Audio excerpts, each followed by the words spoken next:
नमस्कार। जय श्री कृष्णा जी। श्री राधे राधे। मनुष्य को गर्भ गीता अपने जीवन में एक बार अवश्य सुनना चाहिए। गर्भ गीता सुनने से हमारे सभी पाप नष्ट हो जाते हैं और हमारा मन निर्मल हो जाता है। मनुष्य सभी कार्य अपने मन से करता है। अगर वह पाप भी करता है तो मन से करेगा और पुण्य भी करेगा तो मन से करता है। मनुष्य का मन ही ऐसा है जो मनुष्य सभी प्रकार के कार्य करवाता है। इसलिए मन को समझाने के लिए, अपने मन को समझदार और बलवान बनाने के लिए आपको गर्भ गीता एक बार अवश्य सुननी चाहिए। आइए शुरू करते हैं। एक बार अर्जुन भगवान श्री कृष्ण से पूछता है, हे प्रभु, हे माधव, इंसान धरती पर जन्म लेता है और जीवन भर सुख भोगता है, लेकिन बूढ़ापे में उसको अनेक रोग घेर लेते हैं और बूढ़ापे में वह रोगों से ग्रसित हो जाता है और उसके पश्चात उसकी मृत्यु हो जाती है। वह अंत में वह बहुत दुख पाता है। रोगवश और बहुत से कारणवश वह अंत समय में बहुत दुख पाता है। इसलिए हे भगवान, मुझे यह बताएं कि वे कौन से कार्य हैं जिनकी वजह से मनुष्य को यह दुख भोगना पड़ता है। भगवान श्री कृष्ण कहते हैं कि जन्म मृत्यु का बंधन तो प्राणियों की नियति है। जो भी संसार में आता है उसको एक बार जाना ही पड़ता है। लेकिन जो प्राणी संसार में नष्ट होने वाले पदार्थों से प्रेम करता है, वे संसार की नश्वर चीजों की इच्छा रखता है। मनुष्य संसार की दौलत को अपनाने की कामना करता है, परंतु वह हमेशा भगवान की भक्ति से विमुख रहता है। इसलिए वह बार बार अनेक योनियों में पैदा होकर जन्म मरण के दुख भोगता है। इंसान का मन एक हाथी की तरह होता है, मदमस्त हाथी की तरह। मदमस्त हाथी को कैसे वश में किया जाए, अर्थात मनुष्य को ऐसा कौन सा कार्य करना चाहिए जिससे कि इस मन रूपी मदमस्त हाथी को वश में किया जा सके। भगवान कृष्ण कहते हैं, जैसे मस्त हाथी को वश में करने के लिए महावत अंकुश का प्रयोग करता है, इसी प्रकार मन को काबू में करने के लिए ज्ञान रूपी अंकुश का प्रयोग अति आवश्यक है। भगवान कहते हैं, हे अर्जुन, जो प्राणी मुझे खोजने के लिए जंगलों में फिरते हैं वो सन्यासी वैरागी कहलाता है। वैरागी का तो मेरी भक्ति में बड़ा मन लगता है। वह शुद्ध मन से भक्ति करता है और अपना जीवन यापन करता है, अपनी दैनिक क्रिया करता है और अपने जीवन के सभी कार्य करता है तथा भगवान की भक्ति में भी डूबा रहता है।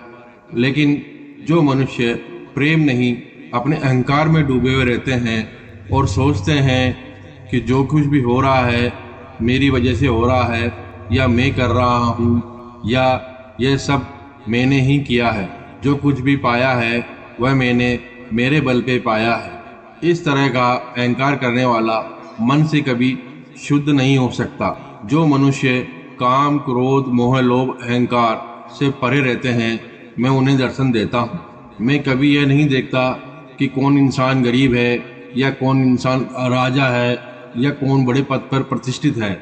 अगर उसका मन सच्चा है, काम, क्रोध, मोह, लोभ से परे है, लोगों का भला सोचता है और दीन दुखियों पर दया करता है, उस मनुष्य का मैं हमेशा कल्याण करता हूँ। मनुष्य हमेशा अहंकार, क्रोध और लोभ में आकर अपने सांसारिक जीवन को नष्ट कर लेते हैं। अर्जुन कहता है, हे भगवान, किस कारण किसी का पुत्र मर जाता है और किस पाप के कारण व्यक्ति नपुंसक हो जाता है। भगवान श्री कृष्ण कहते हैं, जो व्यक्ति किसी का कर्ज लेकर उसे चुकाता नहीं है वह इस पाप कर्म से अपनी पत्नी को खो देता है।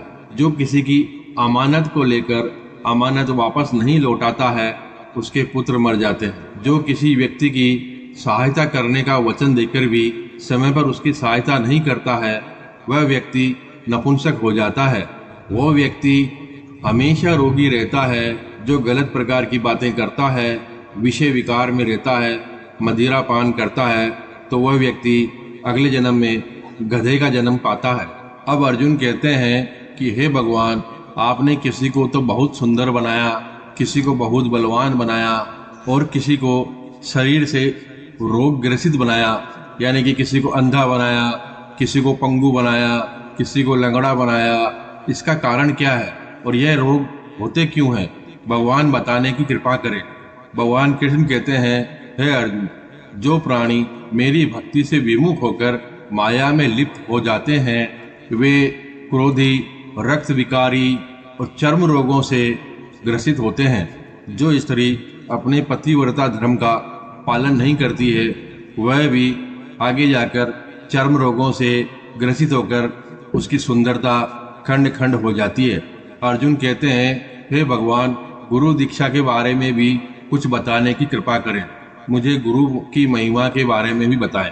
भगवान कहते हैं, हे अर्जुन, जो ब्रह्मचारी और संयमी पुरुष है, जो ईश्वर की भक्ति में और परोपकार में लगा रहता है, उसे ही गुरु बनाना चाहिए और अपने गुरु की देखरेख में ही मेरी पूजा करें।